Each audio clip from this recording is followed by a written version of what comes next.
सवाल को हम दिखाना चाहेंगे आपको। सवाल नंबर 1 रहेगा कि अंडरवर्ल्ड डॉन और बॉलीवुड में क्या है कनेक्शन। सवाल नंबर 2 रहेगा कि क्या सुशांत सिंह राजपूत सुसाइड केस में भी है अंडरवर्ल्ड का हाथ। सवाल नंबर 3, क्यों किसी भी केस के सामने आने के बाद जुड़ जाता है अंडरवर्ल्ड के से तार। सवाल नंबर 4, क्यों जुड़ता है पाकिस्तान और दाऊद से बॉलीवुड का नाम। और सवाल नंबर 5, कब से चल रहा अंडरवर्ल्ड पाकिस्तान और बॉलीवुड का यह पूरा खेल। अब इसी पर ज्यादा बातचीत करने के लिए इस वक्त हमारे साथ जुड़ रहे हैं पूर्व ज्वाइंट सेक्रेटरी और राष्ट्रीय सुरक्षा विशेषज्ञ जितेंद्र कुमार जी। जितेंद्र जी, आपका बहुत बहुत स्वागत है पंजाब केसरी टीवी पर।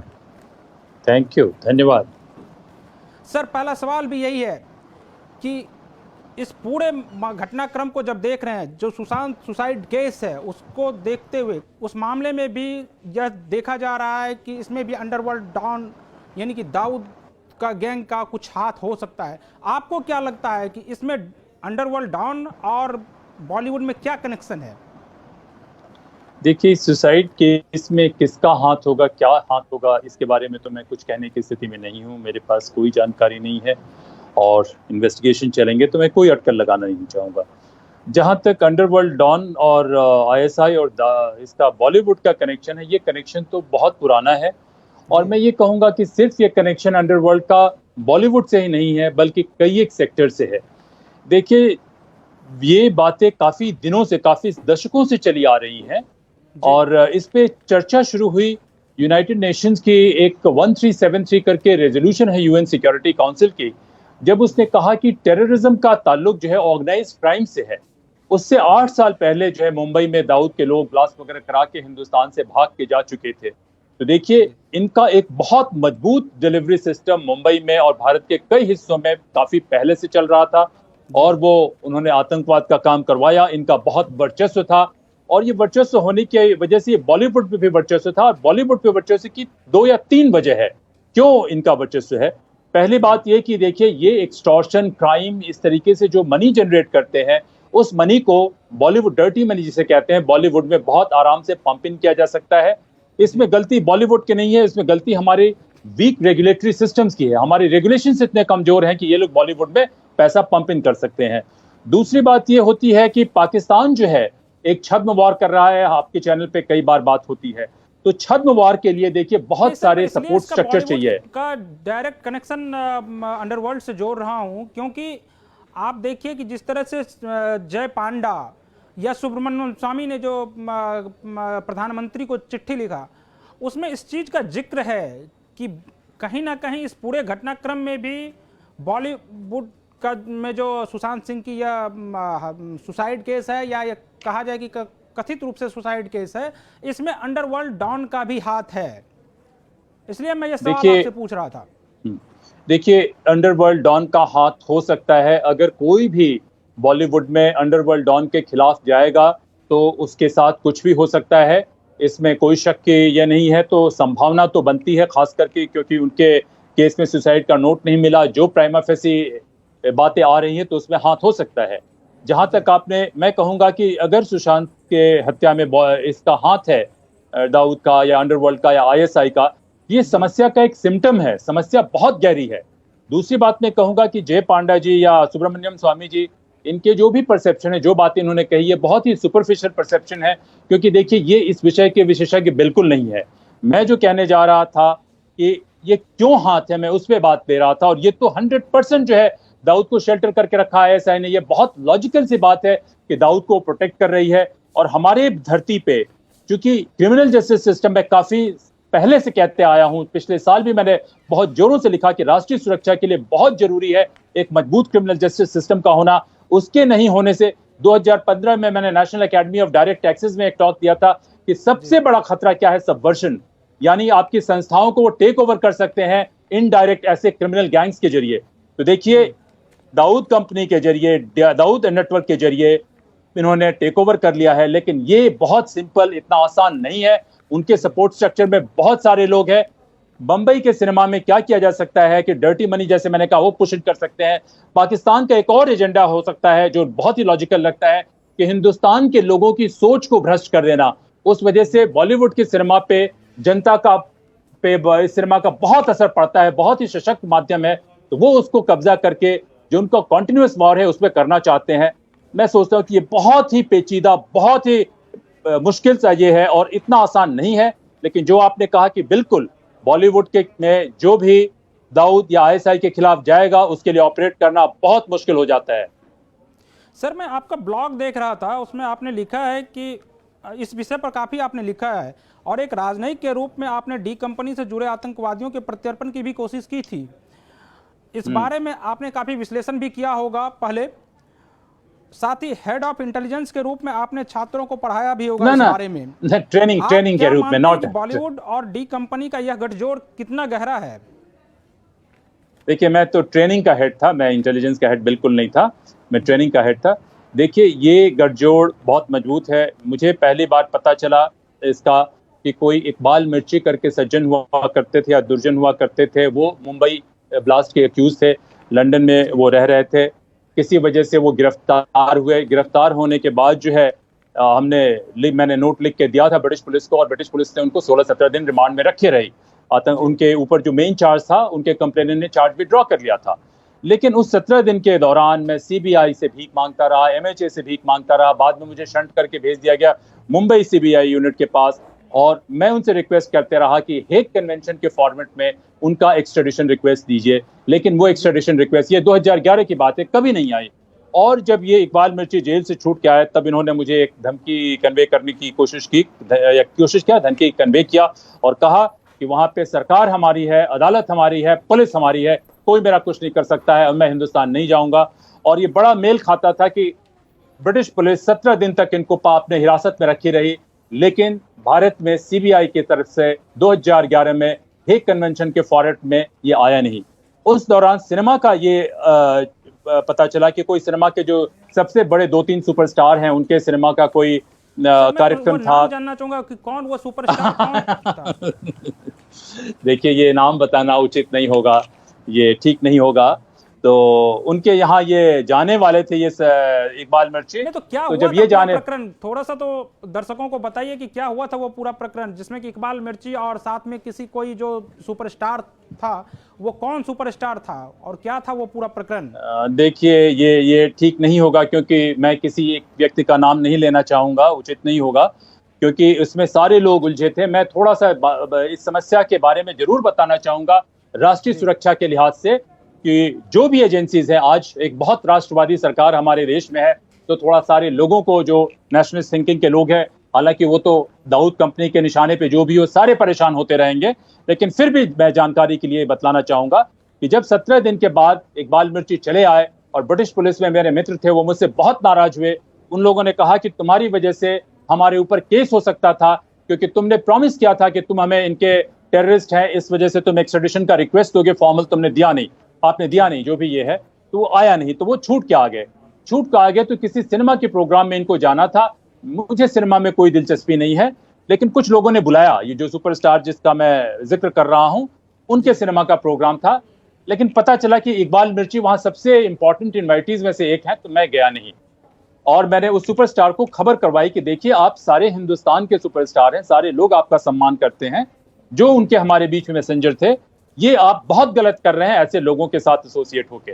तो टू हिज क्रेडिट वो सुपरस्टार अपने ही फिल्म के प्रोग्राम में खुद नहीं आए। सर, अगर और उसके बाद हिंट्स दे सकें उस सुपरस्टार के बारे में, क्योंकि देश की जनता जानना चाह रही है कि आखिर इकबाल मिर्ची के साथ वो कौन सुपरस्टार था जिसका आप वो सारे लोग जो है ना, उस समय इकबाल मिर्ची का नहीं, मैं इकबाल मिर्ची का प्रत्यर्पण करवाना चाहता था। वो सुपरस्टार का नाम बताना ठीक नहीं होगा, लेकिन उस सुपरस्टार ने फिर हमारे पास एक मैसेंजर भेजा और इसका जिक्र एक चिट्ठी में है। वो चिट्ठी जो है कोर्ट के डॉक्यूमेंट में है। तो वो जो मैसेंजर आए, उन्होंने मुझे डी कंपनी के भीतर के बहुत सारी बातों का काफी जिक्र किया, जिसको आमतौर पे पता नहीं होना चाहिए। 4 घंटे तक वो मुझसे बात करते रहे और बात करने के बाद उन्होंने बताया कि ये सुपरस्टार जिनका हम जिक्र कर रहे हैं कि वो बहुत वतन परस्त इंसान है, क्योंकि पुलिस, कानून व्यवस्था कोई इनकी मदद नहीं कर सकती है, उस वजह से ये मजबूर है इकबाल मिर्ची और डी कंपनी के आसपास के लोगों के साथ हॉबनॉब करने के लिए। तो देखिए, वही नहीं, बाद में पता चला कि जो भी लंदन में लोग आते थे वो सब इकबाल मिर्ची के पास जाते थे और अधिकतर लोग जाते थे, और वही नहीं, इंक्लूडिंग MF हुसैन वगैरह थे, वो भी इकबाल मिर्ची के पास जाते थे। तो ये जो है इकबाल मिर्ची का बहुत दबदबा तो था ही, इसके अलावा एक शरद पटेल करके हैं, तो सर सिनेमा क्यों नहीं बनाते हो हैं। पाया प्रत्यर्पण? मैं ये जानना चाह रहा हूं कि क्यों नहीं हो पाया। सीबीआई ने कागज नहीं दिया, उस समय सीबीआई ने कागज नहीं दिया। मेरी पोजीशन इतनी खराब हुई कि आप पूछे नहीं कि 17 दिन मेरे नोट के बेसिस पे स्कॉटलैंड यार्ड ने इकबाल मिर्ची को पकड़ के रखे रहे। मैंने कहा कि ये मुंबई ब्लास्ट में अक्यूज है, इनका यहां पे रहना ब्रिटिश सरकार के लिए भी बहुत खराब है। इतनी परेशानी हुई, मैं थोड़ा अपने आप को कंट्रोल करना चाहूंगा। इतनी परेशानी हुई, लेकिन ये कागज कभी नहीं मिला। सीबीआई दाएं बाएं करती रही उस समय 2000 में। पूरे चैनल के सामने आपके सामने कहता हूं, और मैं उम्मीद करता हूं कि आप इसे गृह मंत्री तक भेजिए, वो इसका संज्ञान ले कि कितनी मजबूत, कितनी गहरी जड़ें उस समय डी कंपनी की फैली हुई थी। अभी का मैं कह नहीं सकता। तो वो सीबीआई ने कागज नहीं दिया। एमएचए के पास मैं लिखता रहा, जेएस काउंसलर थे उनको मैं लिखता रहा, कुछ नहीं हुआ। तो बाद में उन लोगों ने मुझे मुंबई यूनिट सीबीआई के पास भेजा।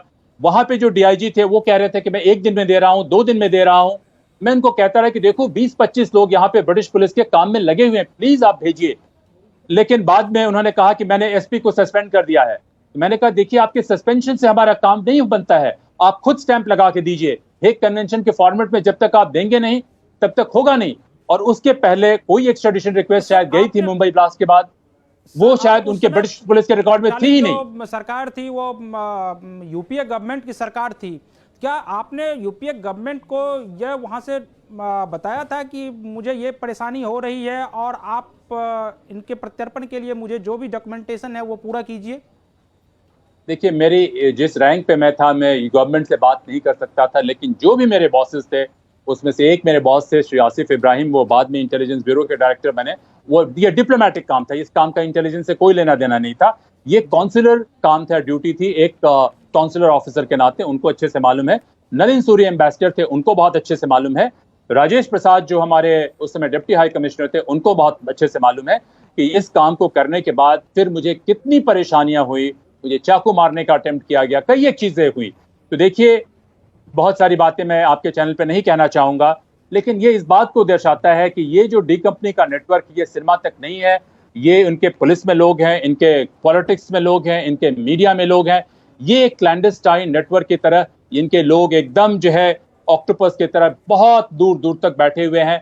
तो आप जो कहते हैं ना सिर्फ सुशांत, मैं कहता हूं कि जो भी उनके खिलाफ खड़ा होता है उसको खत्म कर दिया जाता है। और सीबीआई कम से कम उस समय इस स्थिति में बिल्कुल नहीं थी कि डी कंपनी के किसी इंसान को वो हाथ लगा सके। सर आप क्या मानते हैं कि आईएसआई या डी कंपनी का इतना बॉलीवुड में दिलचस्पी क्यों है? देखिए पहले बात मैंने कहा कि पूरे दुनिया में क्राइम का जो एम्पायर है वो आईएसआई से अधिक कोई नहीं चलाता। 1950-60 के दशक के बाद और खास करके 1970 के बाद बांग्लादेश युद्ध के बाद पाकिस्तान के आईएसआई ने क्राइम में स्पेशलाइज करना इसलिए शुरू किया कि दुनिया में कोई भी टेररिज्म, कोई भी इंसर्जेंसी जो है टैक्स पेयर के पैसे से चलती ही नहीं है। जो पीएलओ चलती थी, पैलेस्टीनियन लिबरेशन ऑर्गेनाइजेशन, तो उसका 1985 में एक्सपर्ट्स का असेसमेंट है कि उनकी नेटवर्थ $5 बिलियन हुआ करती थी 1985 में, और सारे पैसे जो है ये ड्रग के पैसे से आते थे। एलटीटी के बारे में भी वही है। बॉलीवुड में भी जो है वो गलत तरीके से पैसा लगाया जा रहा है। देखिए बॉलीवुड में लगाया नहीं जा रहा, बॉलीवुड उसकी विक्टिम है। मैं ये कहूंगा कि बॉलीवुड वल्नरेबल है, कि बॉलीवुड में उन्होंने टेक ओवर कर लिया है, और बॉलीवुड ही नहीं कई एक सेक्टर को टेक ओवर कर लिया है। क्यों? क्योंकि हमारी क्रिमिनल जस्टिस सिस्टम बहुत कमजोर है। क्योंकि 20 साल 25 साल आप घूमते रहिए, किसी बड़े वकील में मैं मिला नहीं हूं हिंदुस्तान के किसी बड़े वकील में जिसमें हिम्मत हो कि वो डी कंपनी के खिलाफ खड़ा हो जाए। डी कंपनी के लोग खुद कहते थे कि जिस दिन दाऊ जिस कोर्ट में हिंदुस्तान में आएगा, किसी की हिम्मत नहीं है कि उसके खिलाफ कोर्ट में ये दे दे। तो देखिए ये हमारे देश के ऊपर पैरेलल गवर्नमेंट बहुत सालों से चलती आ रही है, अभी की बात नहीं है। और मैं तो ये बातें करना नहीं चाहता था, मुझे पता नहीं था कि ऐसे सवाल आएंगे, आपके सवालों का ये नहीं था। लेकिन जब आ गई है बात तो मैं कहना चाहूंगा आपके माध्यम से इस सरकार को कि ये सबसे खतरनाक चीज है कि जब हमारे देश की धरती पे ये जो नया युद्ध का तरीका है, ये दुनिया की किसी किताब में नहीं लिखा होगा। लेकिन मेरे पास एक अमेरिकन आर्मी का एक डॉक्यूमेंट है जिसका डॉक्यूमेंट का नंबर है इंसर्जेंसीज एंड काउंटरिंग इंसर्जेंसीज। इसमें क्राइम के साथ क्या रिलेशनशिप होता है उन्होंने बहुत डिटेल में लिखा है। तो देखिए डी कंपनी क्या करती है आईएसआई के लिए, एक्सटॉर्शन करती है। एक्सटॉर्शन का पैसा लॉन्डर होता है, वो उनके पास जाता है। ड्रग का काम करती है, वो उनके पास जाता है। रियल एस्टेट में वो इन्वेस्ट करती है। तो देखिए ये बहुत तरीका है जो बड़ा मिल्किंग काऊ है इनके लिए। और डी कंपनी ने क्या किया है कि जो काम उन्होंने भारत से शुरू किया वो काम वो साउथ अफ्रीका में लेके चले गए हैं, वो काम यूरोप में लेके चले गए हैं। तो ये दुनिया भर में उनका बड़ा मजबूत क्लैंडस्टाइन सा नेटवर्क है, और हो सकता है ऐसे 2-4-5 और नेटवर्क हो, और इन नेटवर्क के जरिए, क्योंकि वो मिलिटरीली हमसे अटैक नहीं कर सकते पाकिस्तान, तो ये जो है कवर्ड तरीके से वो हमारे की इंस्टीट्यूशन को सबवर्ट किए जा रहे हैं। तो मैं यही कहूंगा कि इसका खामियाजा सिर्फ बॉलीवुड नहीं, हिंदुस्तान के जितने स्टेक होल्डर्स क्यों ना हो, हिंदुस्तान के जो बड़े कॉर्पोरेट लीडर्स हैं, मैं उनको भी कहना चाहूंगा कि एक दिन वो बहुत बड़ी मुसीबत में आएंगे। क्यों? क्योंकि देखिए, युद्ध में डिसेप्शन, ये डिसीट, ये बहुत नॉर्मल तरीका है, और ये एक नया सा युद्ध है जिसके बारे में किसी को पता नहीं है। आप देख रहे हैं कि अफगानिस्तान में अमेरिका परेशान है कि उन्होंने एग्रीमेंट किया, उस एग्रीमेंट में आईएसआई या पाकिस्तान एक फैसिलिटेटर था, और उसके बावजूद अफगानिस्तान में अटैक हुए जा रहा है। तो जो पाकिस्तान का क्लाउड है, ऐसे बहुत सारे क्लैंडस्टाइन छुपे हुए क्रिमिनल गैंग के जरिए उनका क्लाउड कई जगह है, और इसके जरिए बॉलीवुड में दिलचस्पी की एक और वजह है कि हिंदुस्तान को साइकोलॉजिकली वो डेंट कर सकते हैं, ध्वस्त कर सकते हैं, गलत पैसा तो लगा ही सकते हैं, और उसके जरिए बहुत बड़ा क्लाउड वो भारत में बिल्ड कर सकते हैं।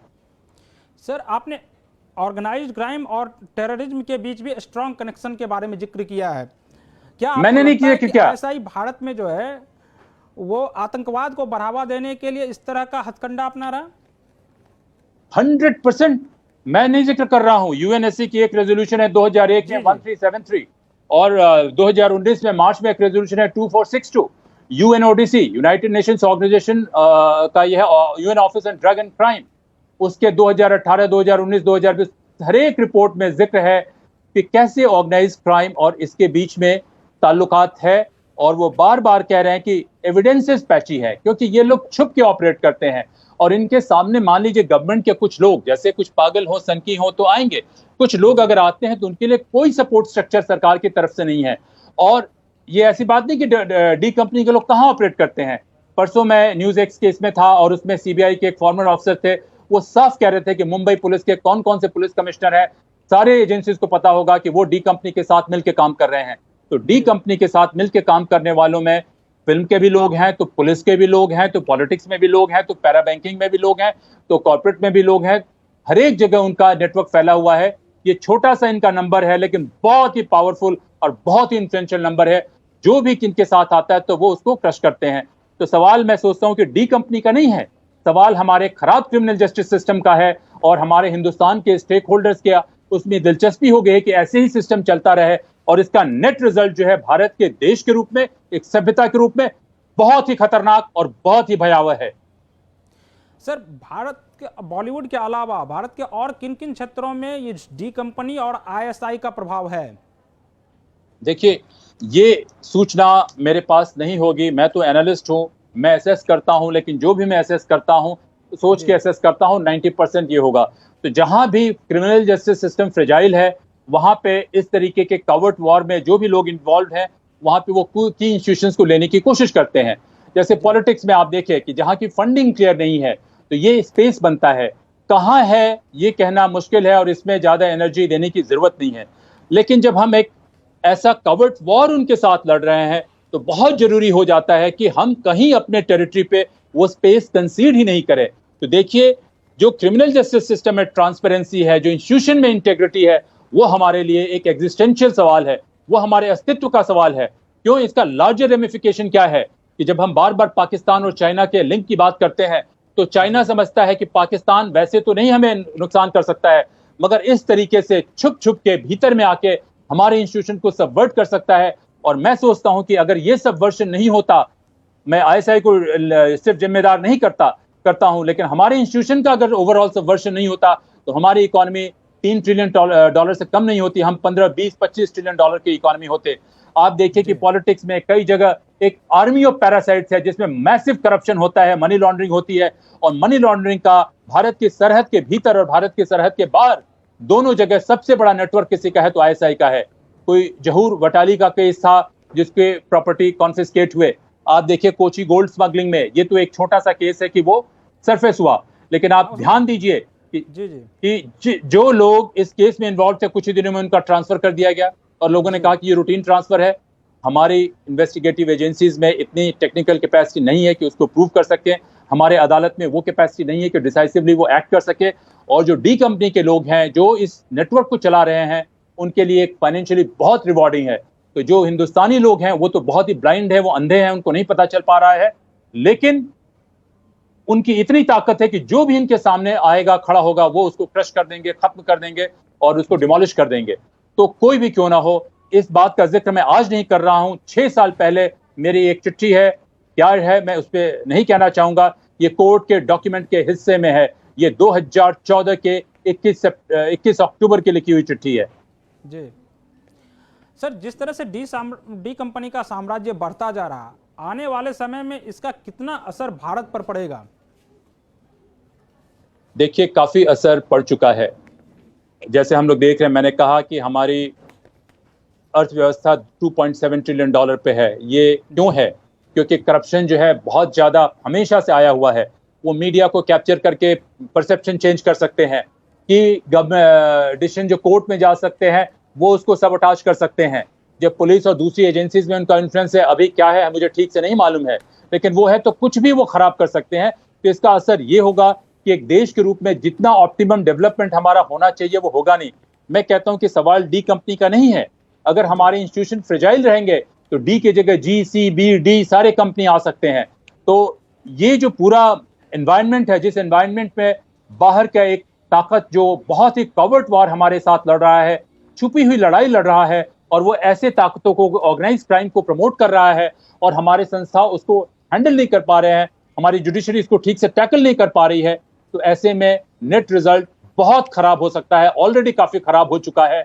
और जो खतरा हमारे लिए है चीन से और पाकिस्तान से और भीतर की समस्याओं से, तो देखिए ये बहुत ही खतरनाक इसका नतीजा हो सकता है। और ये बहुत एग्जिस्टेंशियल थ्रेट हम फेस कर रहे हैं ऑलरेडी। जैसे हम देख रहे हैं कि चीन की मनोवृत्ति क्यों बढ़ी हुई है, उसको लगता है कि हमसे 5 गुना वो मजबूत है।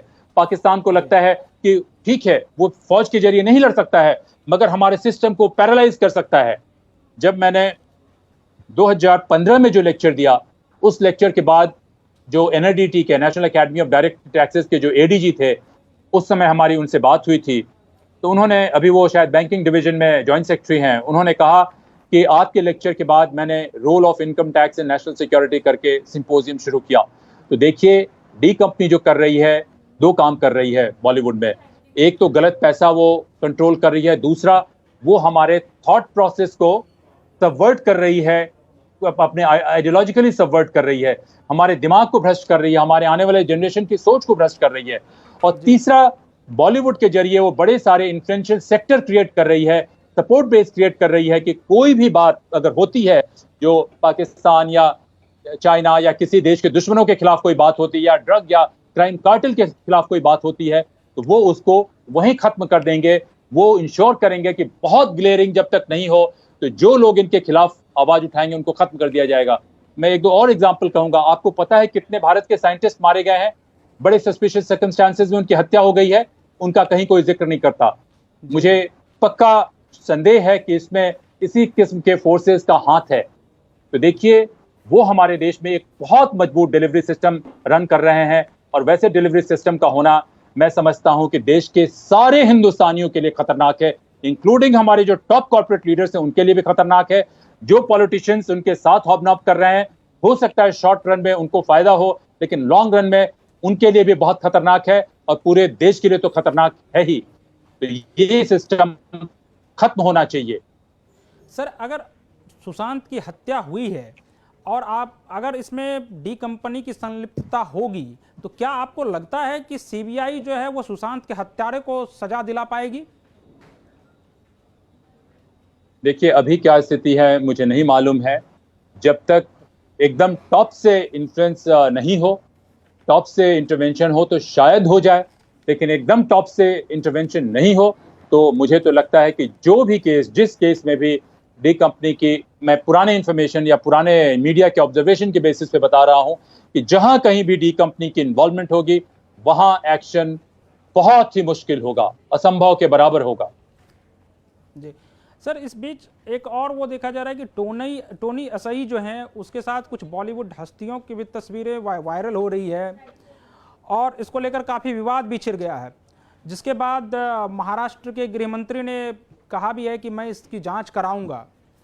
तो आपको क्या लगता है कि इस पूरे घटनाक्रम में टोनी असई जो है वो कितना जिम्मेदार है इस पूरे घटनाक्रम को, जिस तरह से वहाँ पर जम्मू कश्मीर में चाहे वो आतंकवाद को फैलाने में रहा हो, या उसका जो आईएसआई से साठगांठ है, और टोनी का बॉलीवुड हस्तियों के साथ जो तस्वीरें वायरल हो रही है, तो आपको लगता है कि आईएसआई का बॉलीवुड में भी अब दखलंदाजी कई माध्यम से हो रहा है? देखिए, इनकी दखलंदाजी तो हमेशा से थी और काफ़ी दिनों से थी, और ये बहुत सिंपल स्ट्रेट फॉरवर्ड सा नहीं होता है जो लोग कहेंगे A+B वाला वो फॉर्मूला काम नहीं करता है। ये ज़मीन के नीचे से दखलंदाजी होती है, छुप के दखलंदाजी होती है, तो ये मुश्किल है। ये जो बॉलीवुड की जानकारी मैंने कहा कि मेरे पास बहुत ही लिमिटेड है। मेरी जानकारी या मेरी एनालिसिस मैं कह सकता हूँ कि इसकी है कि भाई कुछ दिनों पहले आप देखिए कि श्रीलंकन नेवी ने कई बार रेड किया है। अप्रैल में एक केस हुआ था, मार्च में एक केस हुआ था जिसमें पाकिस्तानी नेशनल पकड़े गए थे ड्रग्स के साथ। वो साउथ ईस्ट एशिया से कहीं से जा रहे थे और वो था। किसी ने और क्या कि 67 लोगों का केस था, 67 पाकिस्तानी थे। तो जरूरी नहीं है कि इस ड्रग ट्रेड में पाकिस्तानी ही इन्वॉल्व हो। जैसे हिंदू की एक रिपोर्ट है कि कैसे दाऊद के बेटे को 2015 में बार्सिलोना में पकड़ा गया। तो ये जो इतने सारे रिपोर्ट्स आप देख रहे हैं, तो ये तो पक्का है कि आईएसआई खुद डायरेक्टली रहे या नहीं रहे, वो इस तरीके के क्रिमिनल गैंग सिंडिकेट्स या इस तरीके के ग्रुप्स के साथ वो ऑपरेट कर रही है। आईएसआई का पाकिस्तान का जो एजेंडा जम्मू कश्मीर में बहुत क्लियर है, और जो भी हिंदुस्तानी किसी भी तरीके से अपनी जमीर बेचने को तैयार है तो वो उनको वो लेने के लिए तैयार रहेगी।